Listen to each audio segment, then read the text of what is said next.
وقضى ربك ألا تعبدوا إلا إياه وبالوالدين إحسانا إما يبلغن عندك الكبر أحدهما أو كلاهما فلا تقل لهما أف ولا تنهرهما وقل لهما قولا كريما আল্লাহ পাকের নির্দেশ হলো ওয়াকাদা রাব্বুকা ইয়া আমার রাব্বুক, তোমার রবের নির্দেশ হচ্ছে আল্লাহ তা'বুদু ইল্লা ইয়াহ, ইবাদত করবে একমাত্র আল্লাহর। ইবাদত হবে কার? জোরে বলুন, একমাত্র আল্লাহর। ওয়াবিল ওয়ালিদাইনি ইহসানা, বাবা মার সেবা করবে, তাদের আনুগত্য করবে, তাদের খেদমত করবে। তোমার জীবদ্দশায় যদি তোমার বাবা মার কোনো একজন বার্ধক্যে উপনীত হয়ে যায় অথবা উভয়ে যদি উপনীত হয়ে যায়, বাবা মার সেবা, বাবা মার খেদমত, তাদের আনুগত্য এমন ভাবে করবে, তাদের কথা এমন ভাবে মান্য করবে। ফালা তাকুল্লাহুমা উফিন, শব্দ বললে বাপ মার মনে যদি আঘাত লাগে সেটাও বলবে না। ওয়ালা তানহারহুমা, তাদেরকে ধমক দিবে না। ওয়াকুল্লাহুমা কওলান কারীমা, সম্মানসূচক শব্দে এদের সাথে কথা বলবে। সুবহানাল্লাহ বলেন। ওয়াখফিদ লাহুমা জানাহাদ যুল্লি মিনার রাহমা, ভালোবাসা এবং করুণার ডানা এদের জন্য বিছায়ে দেবে। সর্বোচ্চ বিনয়ের সাথে বাবা মার সাথে আচরণ করবে, বাপ মার জন্য আমার কাছে দোয়া করবে। ওয়াকুর রব্বিরহামহুমা কামা রব্বায়ানি সগীরা, বাপ মার জন্য আমার কাছে দোয়া করে বলবে রব্বুল আলামিন, শিশুকালে আমার মা আমার বাবা আমাকে যেভাবে অকৃত্রিম স্নেহ ভালোবাসা দিয়ে মোহাব্বত করে লালন পালন করেছে, আল্লাহ তুমি আমার বাপ মার উপরে তুমি সেইভাবে রহমত নাজিল করো। এইভাবে আমাদের সন্তানগুলাকে হাতে খড়ি করে বাপ মার প্রতি শ্রদ্ধা আমরা শিখাই বলে আমাদের সন্তান যারা মাদ্রাসায় শিক্ষিত হয়ে কোনো দিন কোনো ছেলে মেয়ে তার বাপ মাকে বৃদ্ধাশ্রমে পাঠাবার কোনো ইতিহাস পৃথিবীতে নাই। জোরে কোন আল্লাহু আকবার। আমি কয়েকদিন আগে 15-20 দিন আগে উত্তরবঙ্গের নওগাঁ জেলাতে একটি বৃদ্ধাশ্রম আছে, বৃদ্ধাশ্রমের নাম হচ্ছে বেলা শেষে। নাম কি জুড়ে বলেন ভাই? বেলা শেষে। এই বেলা শেষে বৃদ্ধাশ্রমে যিনি অনার, এটার যিনি মালিক, যিনি চেয়ারম্যান, তিনি বাংলা ভিশন টেলিভিশনে একটা সাক্ষাৎকার দিয়েছিলেন। ওই সাক্ষাৎকারে তিনি এক হৃদয় বিদারক ঘটনা, একেবারে হার্টকে টাচ করে এমন একটা অভিজ্ঞতা তিনি শেয়ার করলেন। তিনি বললেন যে মোহাম্মদপুরে থাকা অবস্থায় কোনো এক মহিলার সাথে তার একটা সম্পর্ক হয়েছিল, মানে দেখা সাক্ষাৎ হতো, এক এক সময় খোঁজখবর নেওয়া হতো। তো একদিন 3-4 দিন চলে গেল কিন্তু মহিলার সাথে দেখা সাক্ষাৎ হচ্ছে না। আন্তরিকতার জেরে তিনি বলছেন যে আমি তার বাড়িতে গেলাম, বাড়ির দরজাটা ভিতর থেকে বন্ধ করা। আমি খুব শঙ্কিত হলাম। আলহামদুলিল্লাহি নাহমাদুহু ওয়া নাস্তাঈনুহু ওয়া নাস্তাগফিরুহু ওয়া নু'মিনু বিহি ওয়া নাতাওয়াক্কালু আলাইহি ওয়া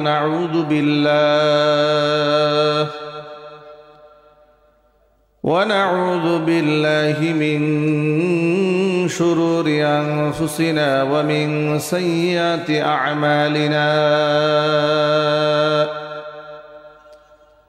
من يهده الله فلا مضل له ومن يضلله فلا هادي له ونشهد أن لا إله إلا الله وحده لا شريك له ونشهد أن سيدنا ونبينا وحبيبنا وشفيعنا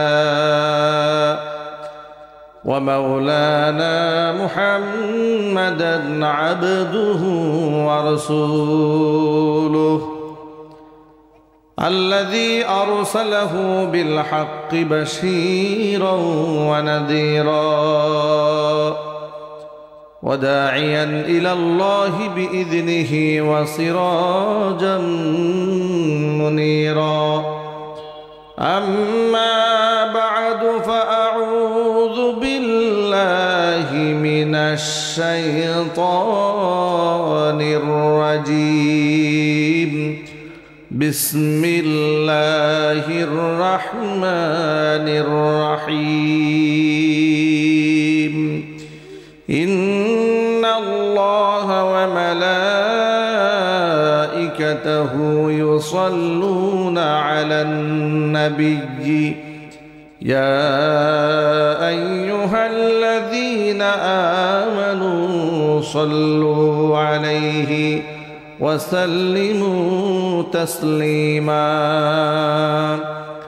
اللهم صل على محمد وعلى آل محمد كما صليت على إبراهيم وعلى آل إبراهيم إنك حميد مجيد اللهم بارك على محمد وعلى آل محمد كما باركت على إبراهيم وعلى آل إبراهيم إنك حميد مجيد محبت প্রাণ খুলে সকলে মিলে কিছুক্ষণ জিকির করুন লা ইলাহা ইল্লাল্লাহ লা ইলাহা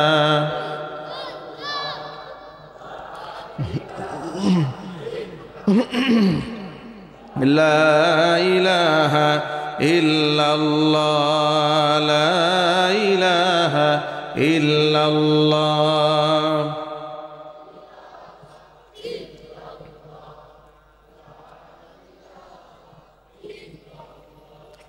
لا إله إلا الله لا إله إلا الله لا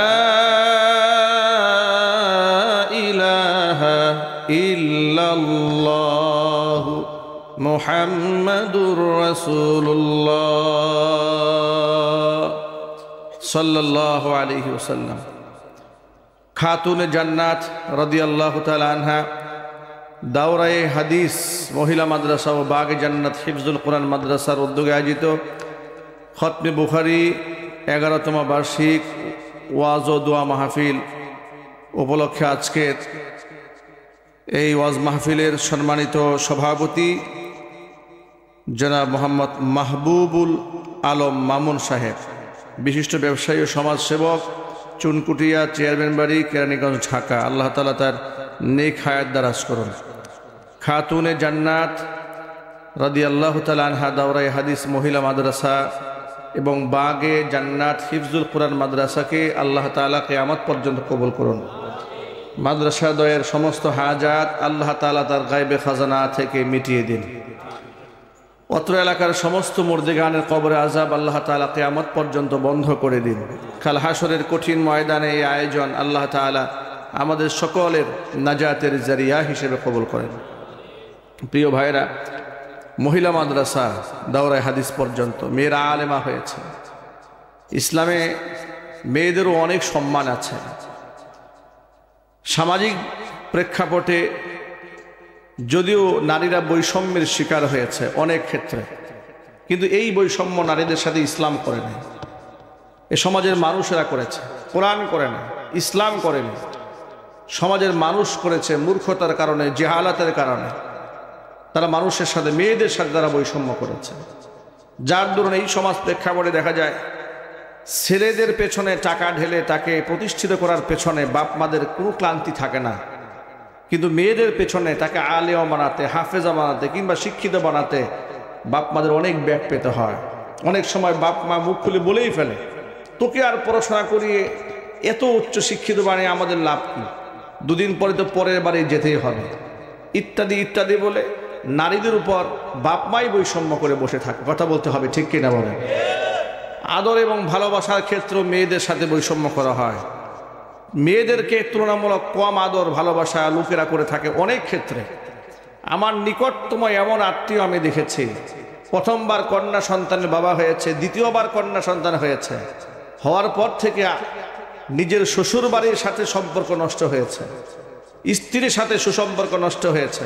আমাদের কানে অভিযোগ এসেছে, জানতে চেয়েছি, তারা উল্টা বলেছে যে আপনাদের তো ভাগ্য ভালো, আপনাদের ছেলে মেয়ে সব আছে, আমার তো ভাগ্য বড় খারাপ, আমার শুধু মেয়ে হয়।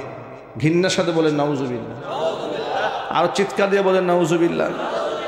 এই বৈষম্য ইসলাম করেনি। নবী করিম সাল্লাল্লাহু আলাইহি ওয়াসাল্লাম মেয়েদেরকে অনেক অনেক মর্যাদা দিয়েছেন। বর্তমান পৃথিবীতে নারী অধিকারের নামে যত স্লোগান আছে আর অধিকারের নামে যত কর্মসূচি আছে, এগুলো নারীদেরকে সম্মান দেয়নি, বরং অধিকাংশ ক্ষেত্রে এই সমস্ত উদ্যোগের মাধ্যমে নারীরা লাঞ্ছিত, অপমানিত হয়েছেন। ইসলাম নারীকে প্রকৃত সম্মান দিয়েছে। আজকে দেখেছেন মাথায় পাগড়ি পেয়েছে একটি ছেলে, আলহামদুলিল্লাহ বলেন। সাথে সাথে মেয়েরা আলেমা হয়েছে, হাফেজা হয়েছে, তাদের জন্য ক্রেস্ট বরাদ্দ করা হয়েছে। আল্লাহু আকবার বলেন। এই সমস্ত মাদ্রাসাগুলো আমার মা বোনদেরকে এগিয়ে নিয়ে যাচ্ছে, আমাদের মেয়েদেরকে তারা এগিয়ে নিয়ে যাচ্ছে। ইসলাম বলেছে তালাবুল ইলমি ফারিদাতুন আলা কুল্লি মুসলিমিন ওয়া মুসলিমা, প্রত্যেকটা মুসলিম নরনারীর জন্য ইসলাম ইলমকে ফরজ করেছে। যখন আল্লাহু আকবার, বৈষম্য করা হয়নি। নবী করিম সাল্লাল্লাহু আলাইহি ওয়াসাল্লাম একদিন বসে আছেন, সাহাবায়ে কেরাম পরিবেষ্টিত অবস্থায়। এমন সময় একজন আনসারী সাহাবী বসে আছেন। হঠাৎ করে তার ছোট্ট একটা বালক, তার ছেলে পুত্র সন্তান তার সামনে এলো। তিনি সন্তানের গালে মুখে চুমু দিয়ে নিজের কোলের মধ্যে বসিয়ে দিলেন। কিছুক্ষণ পরে এই আনসারী সাহাবীর আরেকটা ছোট্ট কন্যা সন্তান সামনে এলো। তিনি সন্তানকে হাতের ইশারায় সামনে বসিয়ে দিলেন, কুলেও নিলেন না, চুমু খেলেন না। রাহমাতুল লিল আলামিন। শত ব্যস্ততার ভিতরে, অসংখ্য কাজের ব্যস্ততার মধ্যেও এই দৃশ্য নবীজি সাল্লাল্লাহু আলাইহি সাল্লামের চোখকে আড়াল করতে পারেনি। উপস্থিত সাহাবীকে রাসূল বললেন, হাল্লা সাবাইতা বাইনাহুমা, কি ব্যাপার? ছেলেও তোমার, মেয়েও তোমার। ছেলেটা যখন তোমার কাছে এসেছি, গালে মুখে চুমু খেলে, কোলের মধ্যে বসালে, মেয়েটি যখন তোমার সামনে এলো তাকে চুমাও দিল না, কুলেও নিল না, এমনি বসিয়ে দিল। কারণটা কি? ছেলে মেয়ের মধ্যে বৈষম্য করলে কেন? ইত্তাকিল্লাহ, আল্লাহকে ভয় করো। ওয়াদিলু ফি আবনাইকুম, নিজের সন্তানদের মধ্যে ভারসাম্য রক্ষা করে চলো। জোরে বলেন সুবহানাল্লাহ। একটু আন্দাজ করেন, ভালোবাসার বৈষম্য হয়েছে। ছেলেকে গালে মুখে চুমু দিয়ে কুলে বসিয়েছে, আর মেয়েকে এমনিতেই বসিয়েছে। আল্লাহর হাবিব বলেছেন, ইত্তাকিল্লাহ, আল্লাহকে ভয় করো। ওয়াদিলু ফি আবনাইকুম, নিজের সন্তানদের মধ্যে সমতা রক্ষা করে চলো। ভালোবাসার ক্ষেত্রে যদি এতটুকু বৈষম্য মেনে নেওয়া না হয়েছে, ইসলামে নারীদেরকে কতটা অগ্রাধিকার দেওয়া হয়েছে। আল্লাহু আকবার বলেন। উম্মুল মুমিনিন মা আয়েশা সিদ্দিকা রাদিয়াল্লাহু তাআলা আনহা বলেছেন, জনৈক মহিলা দুজন মেয়েকে সাথে নিয়ে আমার কাছে এসে হাত বাড়ালো। দারুণ ক্ষুধার্ত ছিল মহিলাটি এবং কন্যাদ্বয়, কিন্তু তাদেরকে দেওয়ার মতো আমার কাছে কিছুই ছিল না। ঘরের মধ্যে সামান্য একখানা খেজুর ছিল। ফাআতাইতুহা ইয়াহা, আমি একখানা খেজুর মহিলার হাতে উঠিয়ে দিলাম।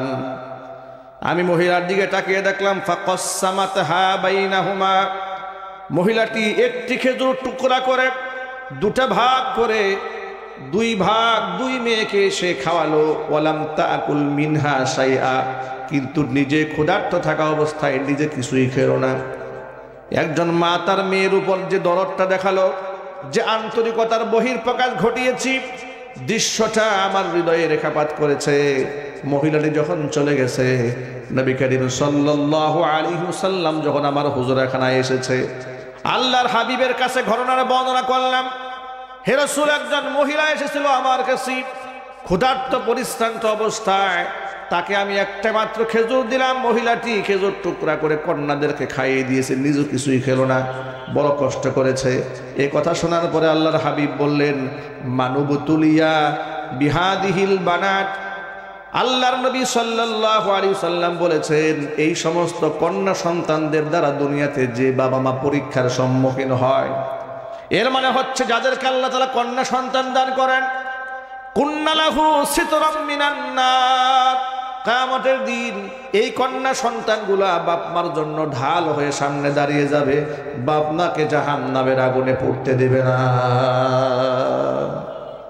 ইসলামে কোন অংশে নারীদেরকে অমর্যাদা করা হয়নি, সকল ক্ষেত্রে সম্মান দিয়েছে। জোরে বলেন সুবহানাল্লাহ।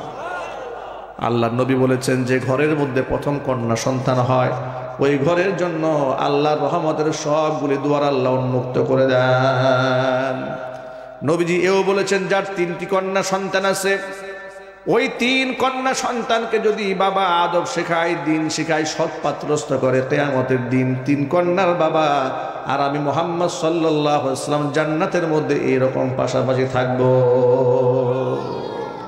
এইভাবে পদে পদে নারীদেরকে ইজ্জত দেওয়া হয়েছে, সম্মান দেওয়া হয়েছে। কোনো ক্ষেত্রে নারীদেরকে অবজ্ঞা করা হয়নি, তুচ্ছ তাচ্ছিল্য করা হয়নি। কিন্তু আমাদের এই সমাজ প্রেক্ষাপটে নারীদেরকে আমরা এই বৈষম্যের শিকার করেছি। দেখুন, ইসলামী শরিয়াত আমার মা বোনদেরকে ইলম শিক্ষার মর্যাদা দিয়েছে। সুবহানাল্লাহ পড়েন। মেরাজ সম্পত্তির মধ্যে তাদের মালিকানা নিশ্চিত করেছে, বিবাহের সময় তাদের মহারণা নিশ্চিত করেছে। এমনকি স্ত্রী হয়ে যাওয়ার পরে তার খরপোশ, তার ভরণ পোষণ দেওয়ার ক্ষেত্রে ইসলাম স্বামীকে জোরদার ভূমিকা পালন করার নির্দেশ প্রদান করেছে। স্বামী যেন নারীর প্রতি অর্থাৎ তার স্ত্রীর প্রতি জুলুম না করে, কোরআন বলেছে ওয়াশিরুহুন্না বিল মারুফ, তাদের সাথে ন্যায়সঙ্গত আচরণ করো। আল্লাহু আকবার বলেন। ভাবা যায় ইসলামে এমন কোনো ক্ষেত্র নাই যে ক্ষেত্রে নারীর প্রতি ইহসান করেনি, তার মর্যাদাকে বৃদ্ধি করেনি। সূরা বাকারার মধ্যে আল্লাহ পাক বলেন, ওয়ালাহুন্না মিসলুল্লাযী আলাইহিন্না বিল মারুফি ওয়ালিররিজালি আলাইহিন্না দারাজা। পুরুষদের উপর নারীদের রয়েছে ওই রকম অধিকার, নারীদের উপর রয়েছে যেমন পুরুষের অধিকার। এই অধিকার শব্দের বর্ণনা করতে গিয়ে আল্লাহ পাক সর্বপ্রথম নারীদের অধিকারের কথা বর্ণনা করেছেন।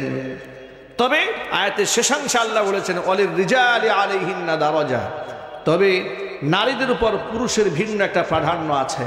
সেই প্রাধান্যটা কি? আর রিজালু কাওয়ামুনা আলান নিসা, পুরুষরা নারীর উপর কর্তৃত্বশীল হবে।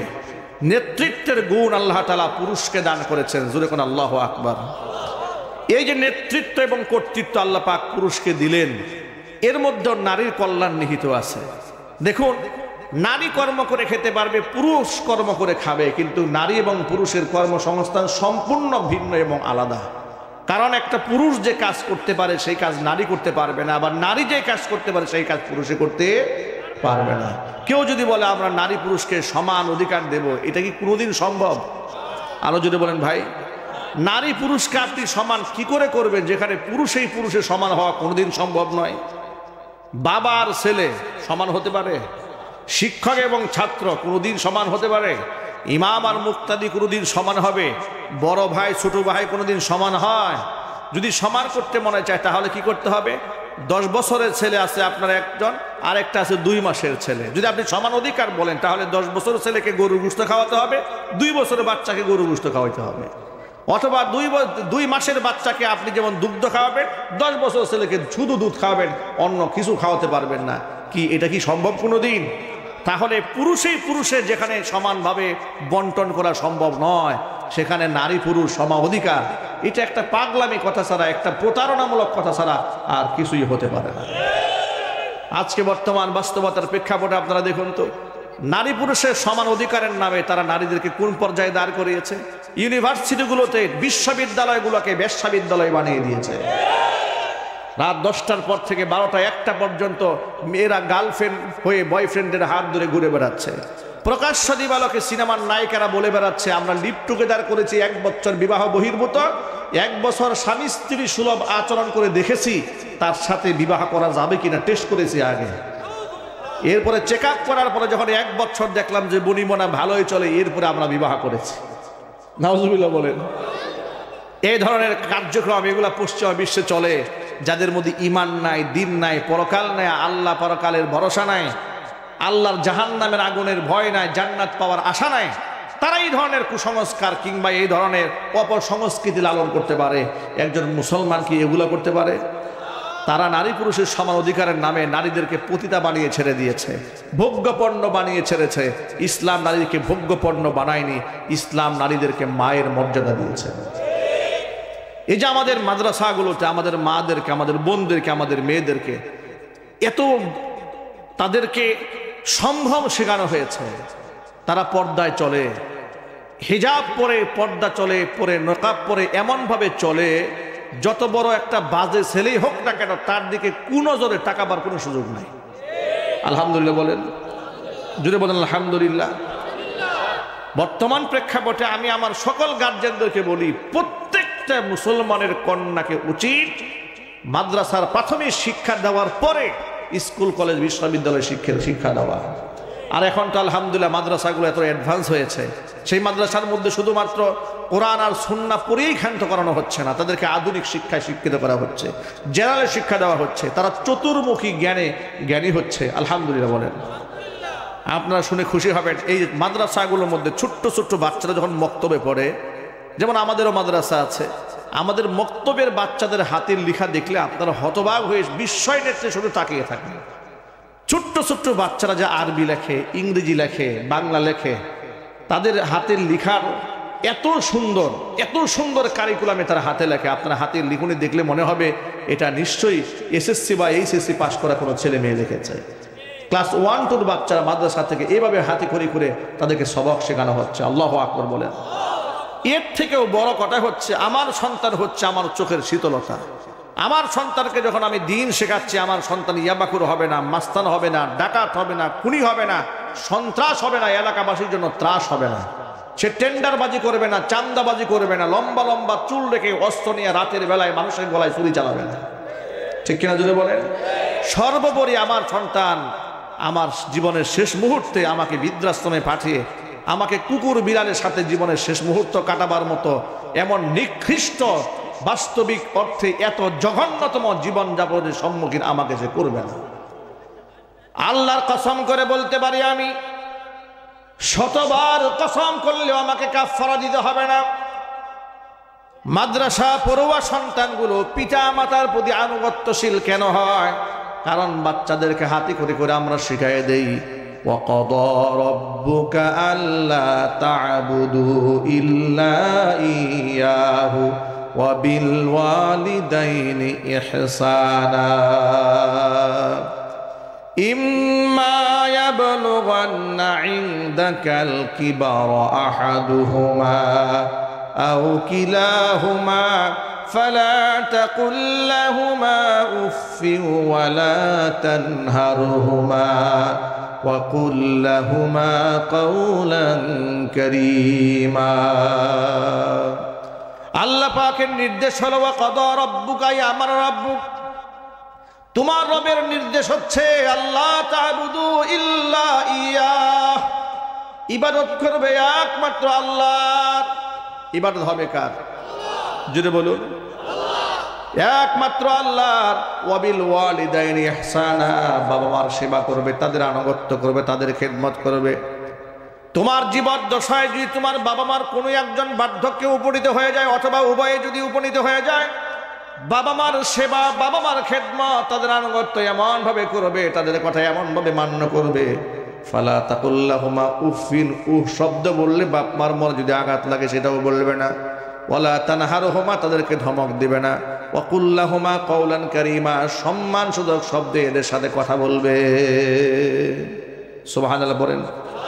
ওয়াখফিদ লাহুমা জানাহাদ যুল্লি মিনার রাহমা, ভালোবাসা এবং করুণার ডানা এদের জন্য বিছায়ে দেবে।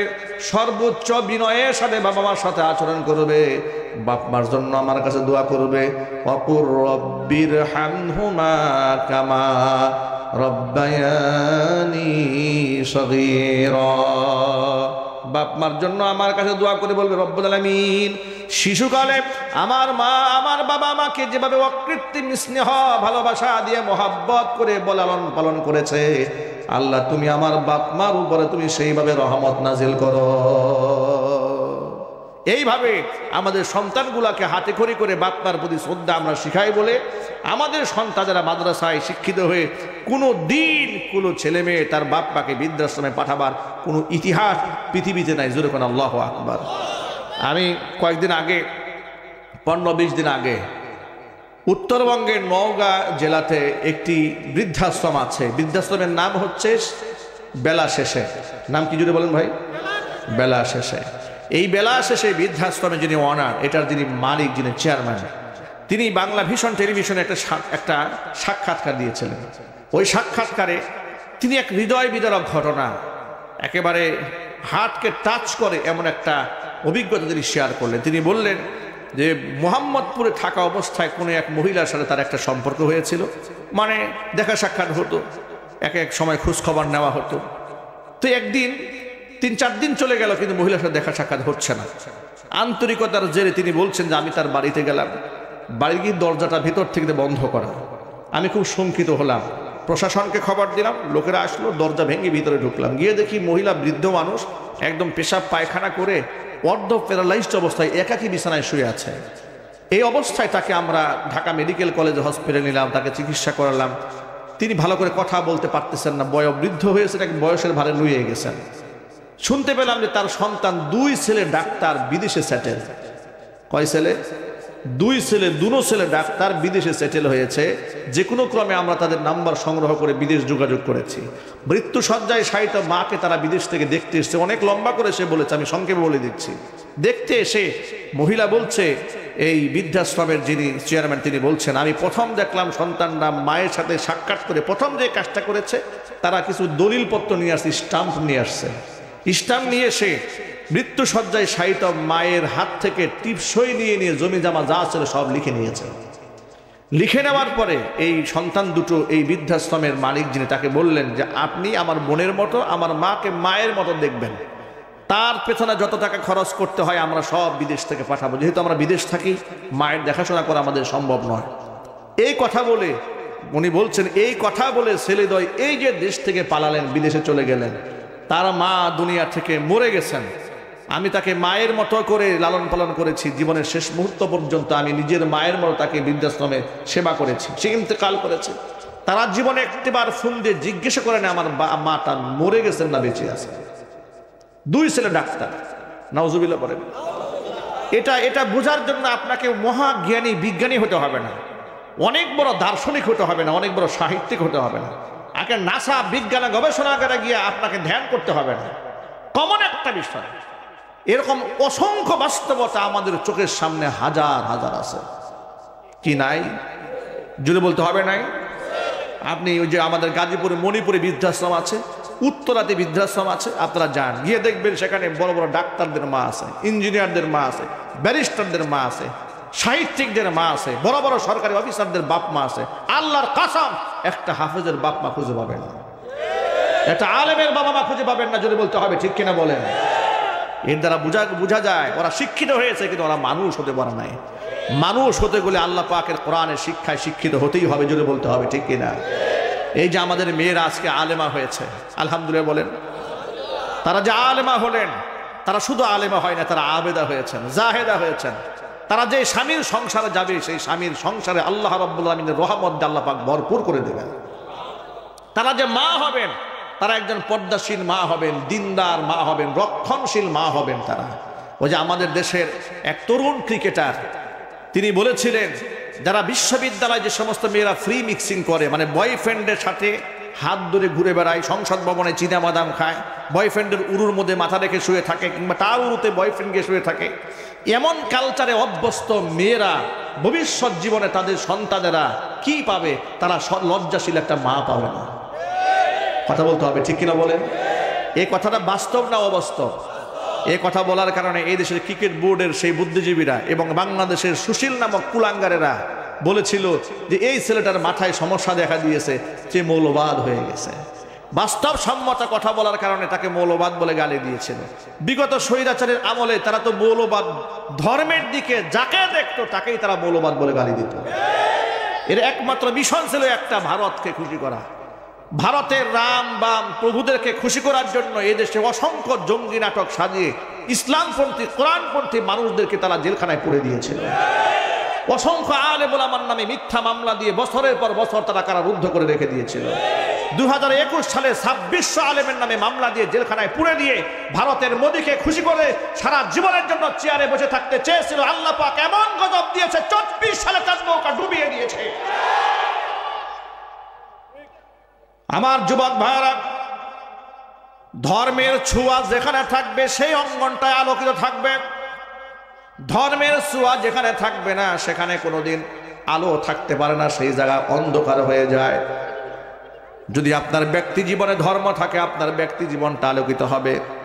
পারিবারিক জীবনে যদি ধর্ম থাকে পরিবারটা আলোকিত হবে, সামাজিক জীবনে ধর্ম থাকে সমাজ আলোকিত হবে, রাজনৈতিক অঙ্গনে ধর্ম থাকলে রাজনীতি আলোকিত হয়ে যাবে, আন্তর্জাতিক অঙ্গনে চলাফেরার ক্ষেত্রে ধর্ম যদি পালন করেন গোটা বিশ্ব কোরআনের নূরে আলোকিত হয়ে যাবে। বাম রামেরা কোনোদিন রাজনৈতিক অঙ্গনে ধর্মকে সহ্য করতে পারে না।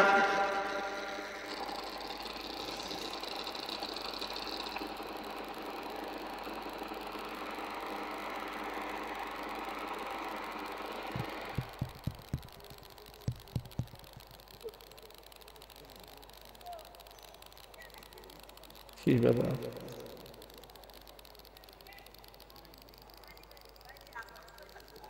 বাংলা সুরা সব পুরান জিনিস।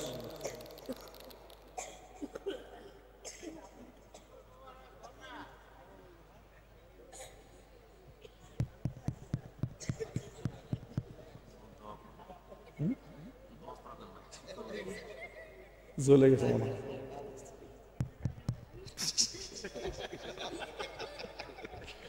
মাইক কি ভারত থেকে আসে নাকি? কি ঘটনা কি? মাইক কি ভারত থেকে আসছে?